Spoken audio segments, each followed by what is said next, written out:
여기 장동혁 대표가 이렇게 피켓에다가 예. 본인의 그 아름다운 학과와 같은 필체로 예. 피켓 문구를 써주는 행사를 하셨거든요. 예. 그동안 이렇게 한 당대표 있습니까?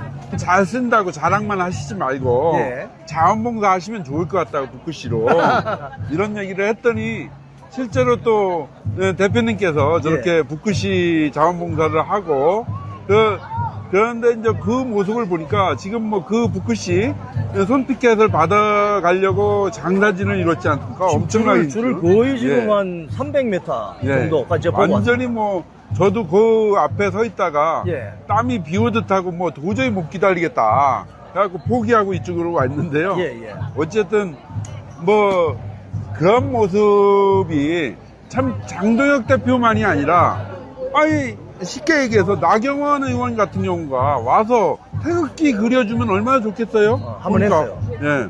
그 특히 따님하고 그 함께 그러면 태극기 그려주는 그 자원봉사를 하면 얼마나 좋을 거고. 그러니까 이렇게 좀 우리 국민의힘의 국회의원 각자의 국회의원 분들이 자기 재능을 가지고 이렇게 자원봉사를 하면은 얼마나 좋은 모습이 될 건가 이런 생각이 좀 들더라고요. 예. 잠시 광고를 좀 하겠습니다. 자, 여기 지금 그 손에 들고 다니는 태극기, 성조기 이런 게 품절이 됐답니다. 품절된 지 3시간 지났는데 지난번에 여러분 물 보내주시라 이러니까 여기 물 엄청 보내주셔가지고 얼음하고 금방 찼거든요. 태극기하고 성조기 좀 보내주시면 감사하겠습니다. 고맙습니다. 네. 고맙습니다. 자, 근데 지금 장동혁 대표가 이렇게 막 선보이는 이런 퍼포먼스 또는 정치 행보가 그동안 국민의힘 주요 정치인들은 완전히 다른 거잖아요. 패션이. 그렇죠. 예. 어떤 점이 다르죠? 저는 이제 지금까지 국민의힘의 국회의원들, 정치인들은 대체로 점점 빼면서 점점 빼면서. 그리고 레거시 언론, 재래식 언론이나 접촉하고 그래서 재래식 언론을 통해서 국민과 접촉하는 이렇게 간접 정치를 해왔다고 봐요. 예. 그런데 장동혁 대표만이 직접 정치를 하고 있는 거다. 국민과 직접 소통하는 정치를 하고 있다. 예. 그런 측면에서 국민의힘 정치인으로서는 획기적인 것이고 그것이 지금 뭐 민주당 쪽은 일찌감치 했었어요. 예. 그걸 국민의힘은 항상 기자를 통한 간접 정치를 해왔는데 이제 그 간접 정치를 끝내고 직접 소통하는 직접 정치를 하겠다. 이게 장동혁 대표가 다른 점이고 그것 때문에 그 장동혁 대표가 국민들한테 많은 인기를 얻고 있다고 생각을 합니다. 사실은 이 좌파 정당은 20년 전에 그 노사모 그때부터 당원 중심주의 현장의 어떤 민심이 많이 반영되는 이런 정치 패션을 보여왔다면 그동안 국민의힘 이런 게 조금 미진했는데 이번에 장동혁 대표가 그걸 보여주는 거 아니겠습니까? 그렇죠.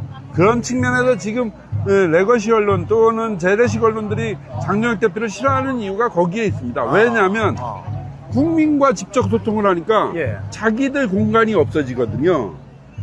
그전에는 뭐 국민과 직접 소통 안 하고 언론과 소통하고 간접적으로 언론이 퍼뜨려 주는 걸로 다 정치인들을 했으니까 어찌 보면 정치인들은 국민들한테 진실이 알려지기보다는 레거시 언론이 그려진 그 스펙트럼, 그 프리즘에 따라서 왜곡이 돼서 국민들한테 알려졌거든요. 그런 모습에서 이제 어찌 보면 정치인들은 레거시 언론한테 잘 보여야 되는 상황이 된 거고 그런 속에서 자기들 기득권이 지켜져 왔는데 장동혁 대표처럼 이렇게 뉴미디어나 아니면 국민과 직접 소통을 하니까 이제 재래식 언론들은 자기 기득권이 없어지는 거예요. 그러니까 지금 싫어하는 거예요. 뭐 다른 거 없습니다. 뭐 장동혁 대표가 뭐 잘못해서 아니면 원행이 문제라서 뭐 제명아 뭐 하자 뭐 이런 저기 반말이 문제라서 이런 게 아닙니다. 자기들 설 자리가 없어지니까 자기들 기득권이 없어지니까 싫어하는 겁니다. 지금 사실은 작년 연말부터 장동혁 대표가 그러니까 한 1년 전이죠. 작년 8월 26일 당선이 되어가지고 당대표로 쭉 오다가 작년 연말에 한동훈 제명하기 직전에 재래식 언론들하고 막 온갖 이 원내외 올드 정치인들이 한꺼번에 그냥 장동혁 대표를 끌어내리려고 난리를 쳤는데 이 지금 사실 불가능해졌잖아요. 예, 예.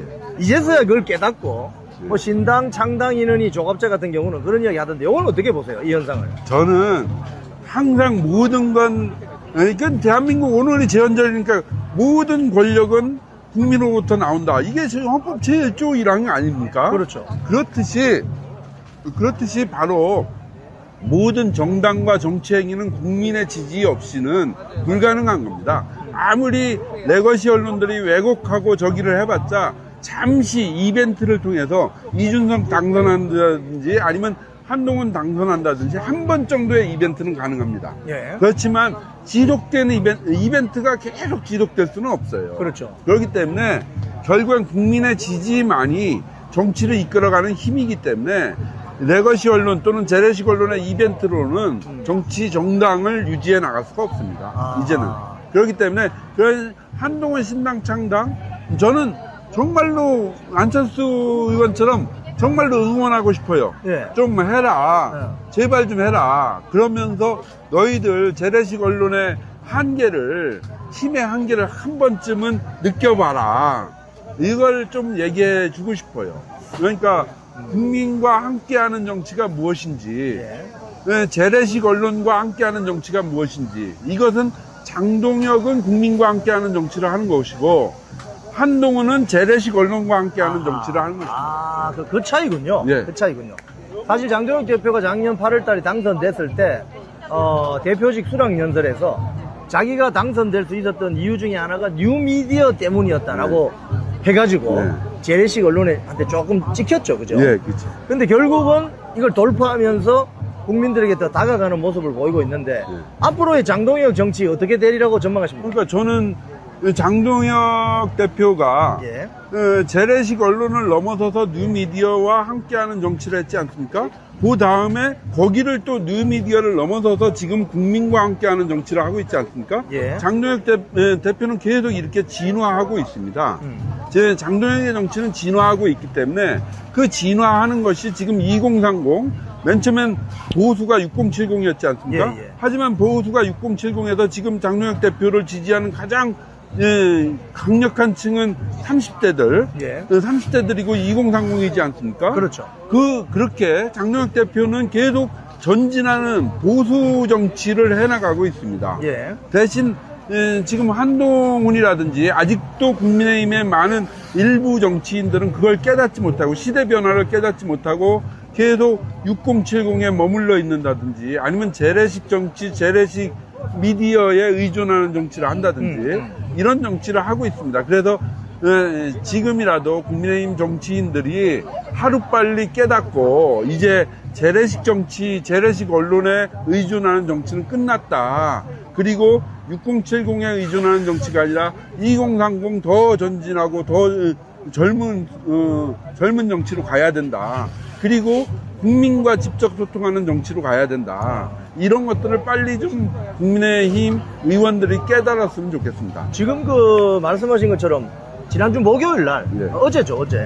어제 그 최고위원회에서 김민수 최고위원이 앞으로 시당위원장, 도당위원장 뽑을 때도 당원들이 직접 투표합시다라고 이야기했거든요. 이건 어떤 의미가 있습니까? 그건 당연하다고 생각하는데 지금 우리 당대표는 최고위원들은 2대8로 다 뽑지 않습니까? 그렇죠. 여론조사 2, 그 다음에 당원 투표 80. 그런데 엉뚱하게 그 아래급인, 그러니까 대통령은 직선제로 뽑아놓고, 한마디로 국회의원은 간선제로 뽑는 식이거든요. 시도당은 지금 대의원 제도에 의해서 뽑히는 거니까. 이건 말이 안 되는 거지 않습니까? 오히려 대통령을 직선제로 뽑았으면 당연히 국회의원도 직선제로 뽑는 거지.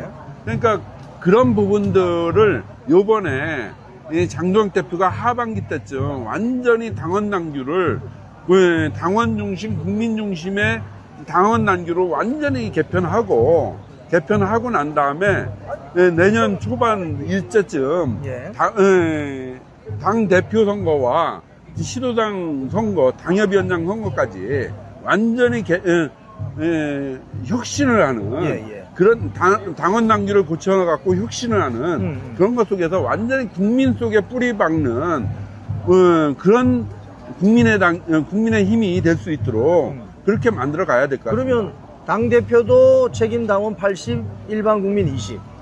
그 다음에 뭐 최고위원, 네. 뭐 정년 최고, 네. 그리고 시도당 위원장들도 가령 뭐 책임당원 80, 국민 여론조사 20. 이렇게 할 수 있다는 거죠. 네, 저는 사실 당 대표가 시도당 위원장이 공직선거에 나가는 거 아니지 않습니까? 그렇죠. 그렇기 때문에 아니 연대 총학생회장 뽑는데 왜 고대생들 의견을 물어봐야 돼?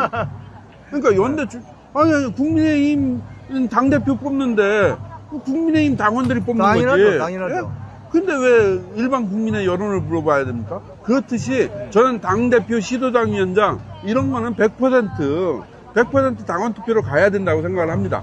100%. 다만 공직선거로 가는 경우 국회의원이라든지 예. 아니면 저기 시장이라든지 서울시장이라든지 이런 경우는 왜냐면 그 일반 국민들의 여론도 좀 들어봐야 되니까 그런 경우는 한 7대3 구조 이런 경우 이렇게 좀 7대3 정도로다 이렇게 일반 여론을 30% 정도 예. 하는 거 그런 것들이 좀 합리적이지 않겠는가 라는 생각이 듭니다. 그래서 제 얘기는 당직자들은 무조건 100%로 가야 된다. 예. 다만 원내대표 같은 경우엔 50대 50으로 하자. 예. 그러니까 의원들이 있으니까 예. 의원 의견 50%, 당원 의견 50%. 그러니까 50%로 하고 그다음에 국회 부의장이나 국회의장을 뽑을 거 아닙니까? 예. 그것도 50대 50으로 하자. 50으로.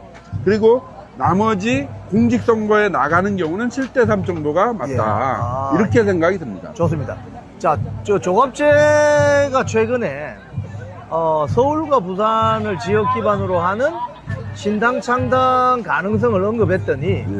한동훈 쪽은 막 일체 지금 입을 닫고 있어요. 네. 닫고 있는데, 그 이야기하게 된 이유 중에 하나가 조갑재 의원의 말입니다. 이게 이제 더 이상 그 장동혁 지도부를 끌어내리기가 어렵다. 이렇게 쉽지 않다고 표현했거든요. 요건 네. 어떻게 보십니까? 정대 판단을. 예, 이게 자기들도 느낄 겁니다. 국민의 지지가 있는데 그리고 지금 전체 차기 대권 주자 해갖고 차기 주자에서 장동혁 대표가 1위를 하고 있는데 예. 어떻게 그걸 끌어내릴 수가 있습니까? 아니, 저는 한번 끌어내려 보라고 했으면 좋겠습니다. 예. 끌어내리면 아마 장동혁이라는 인물이 프랑스 저번에 마크롱이 대통령 될 때 있지 않습니까? 그런 인기를 부각하게 될 거예요. 그러면 마크롱이 대통령 되고 나서 전진하는 프랑스 그래갖고 예. 악마르슈를 만들어갖고 완전히 석권했지 않습니까? 그렇죠. 예. 좌파 진영을 예. 아마 만약에 장동혁 대표를 그렇게 끌어내린다? 그러면 장동혁 대표는 거의 마크롱 수준의 우파의 마크롱 수준의 인기를 끌 거고 다음 총선은 그냥 장동혁 한 사람의 깃발로다 국민의힘 이거는 축풍나게처럼 쓰러져 나갈 겁니다. 아, 예, 그러니까 장동혁 대표의 한 사람이 깃발 들면 예. 그렇기 때문에 절대 그건 불가능하다. 불가능하다. 이제 불가능하다고 생각이 들고요. 예, 불가능하니까 좀 일찌감치 딴짓 좀 그만 좀 하고 눈치 좀 그만 보고 다 함께 좀 당을 함께 일치 단결해서 일으켜 세우고 함께 싸울 생각을 좀 해라. 계속 기회만 엿보고 조중동 기회만 보고 이러지 좀 말고 이렇게 권유하고 싶습니다. 자, 이번이 부정선거, 재선거, 당일 투표, 수개표, 이 국민항쟁 현장에서 느끼시는 점으로 앞으로 이걸 풀려면은 특검을 제대로 해야 될 것 같은데 어떻게 보세요? 예, 이게 특검을 해야 되는데 어제 그러니까 지난번에 이제 부산, 광주, 인천에서 지방 투쟁 집회를 장동혁 대표가 했었지 않습니까? 예. 그리고 요번에 다시 중간 결산으로다 올림픽공원에 오늘, 내일, 모레 이렇게 해서 3일간 집중하기로 했고 예, 예. 그렇게 했는데 여기 지금까지는 장동혁 대표가 혼자서만 올공에 와서 가만히 앉아있다 가거나 피켓으로 자기 말을 대신하거나 이랬었지 않습니까? 예. 그런데 지방 다니면서 이제 연설도 했단 말이에요. 그리고 오늘은 또 자원봉사도 하고 어저께는 또 태극기 들고 절대 포기하지 맙시다 이런 예. 것도 하고 예. 이렇게 하면서 서서히 올공의 집회도 이렇게 부정선거, 재선거 이 투쟁도 서서히 장동혁 대표가 주도권을 쥐어나가고 있습니다. 그립을 쥐어나가고 있고 그리고 계속해서 이제 대구라든지 아니면 대전이라든지 또 지방 투쟁이 계속될 텐데 이것과 함께 한 번 정도는 이제 좀 이 국회로 국회로 진격하는 투쟁을 벌여야 되지 않겠느냐. 아, 국회로? 예. 그래서 특검 관철을 위해서 국회 진격 투쟁을 벌여야 되지 않겠느냐. 예. 이런 생각이 좀 듭니다. 그래갖고 월공으로 지금 집중했지만 좀 더 이제 더 지방 투쟁을 하고 예. 지방에 집회를 하고 그 총 직결해갖고 예. 여의도 국회 쪽으로 직결해서 국회 진격 투쟁을 뭐 벌여서 결국에 특검을 관철시켜야 되지 않겠느냐 이런 생각이 듭니다. 우리 김성애 비서관님은요 80년 대학 다닐 때 좌파 중에 좌파였습니다. 그래서 대정부 투쟁이나 이건 뭐 엄청난 전문가시거든요. 근데 그런 측면에서 보시면은 지금 굉장히 우파 활동 열심히 하고 계신데 그때 그 40년 전 경험을 보시면은 지금 야당 국회의원들 중에 너무 식물성이 많은 거 아닙니까? 예. 요즘에 이제 민주당도 이제 기득권 누리다 보니까 예. 서서히 식물화되는 경향도 있습니다. 그래갖고 우리는 대신 또, 새로운 정치 2030들이 서오면서 거의 동물성 우파 진영으로 변해 나가고 있고, 예. 그렇기 때문에 하루빨리 6070 그 노인네 그런 정치인들 거기에서 빨리 전투적이고 공격적인 2030 젊은 정치인들로 우파 정치가 바뀌어야 됩니다. 그렇게 바뀔 적에 정말로 우파 정치에 미래가 있는 것이기 때문에 저도 60이지만 6070 여기 보수 진영 지지자들, 그 다음에 국민의힘 지지층들, 6070 분들, 어르신 분들 모두 지금서부터 젊은 정치인 쪽으로 모든 지지를 보내줘야 됩니다. 좀 미흡하더라도 젊은 친구들은 원래 미흡하거든요. 그럼에도 불구하고 거칠지만 성장에 더 강한 겁니다. 그렇기 때문에 이제 6070 노인네 정치인들에 대한 지지 거두시고 이제 6070 세대들도 다 함께 좀 젊은 세대들한테 지지를 보내주고 응원을 보내주는 것이 우리 보수 진영이 점점 더 전투적으로 바뀔 수 있고 활력 있게 바뀔 수 있고 미래를 향해서 나갈 수 있을 거라고 생각합니다. 제가 알고 있는 범위 내에서 우리 김성애 비서관님은 몸은 60일지라도 마음은 영원한 20대인 것 같은데요. 자, 우리 마지막으로 우리 시청자님들께 한 말씀 부탁드리겠습니다. 예, 안녕하세요. 또 이렇게 저기 우잘사 TV를 통해서 이렇게 인사를 드리는데요. 좀 이제 저도 자주 좀 이제 유튜브 시대에 맞춰서 자주 좀 유튜브 출연으로 이렇게 인사를 드리려고 하고 있습니다. 원래 제가 유튜브를 하려고 했는데 그럴 정도로 역량은 안 돼서 주로 다른 데 출연을 하면서 얘기를 하려고 하고요. 특히 국민의힘의 변화와 이 세대 교체 이런 부분들이 정말로 이번이 장동혁 대표가 거의 마지막 기회이자 천호신조의 기회다. 우파에게는 이런 생각이 들고 장동혁이라는 이 천연기념물 같은 인물과 그리고 우리 새롭게 성장해오는 2030 이 젊은 너무나 깜짝 놀랐지 않습니까? 요번에 이렇게 2030이 어떻게 보수 정치로 다 이렇게 전진해 올 줄 누가 알았습니까? 정말로 하늘이 준 선물입니다. 이런 선물이기 때문에 이런 장동혁 대표와 2030 이 하늘이 준 우파에게 준 선물을 정말로 잘 키워서 정말로 대한민국을 지키고 그래서 대한민국이 정말 위대한 선진국이 될 수 있도록 위대한 대한민국이 될 수 있도록 그렇게 만들어 갔으면 좋겠습니다. 네. 자, 우리 오늘 대담해 주신 김성애 비서관님한테 노란 박수 좀 부탁드리겠습니다. 고맙습니다.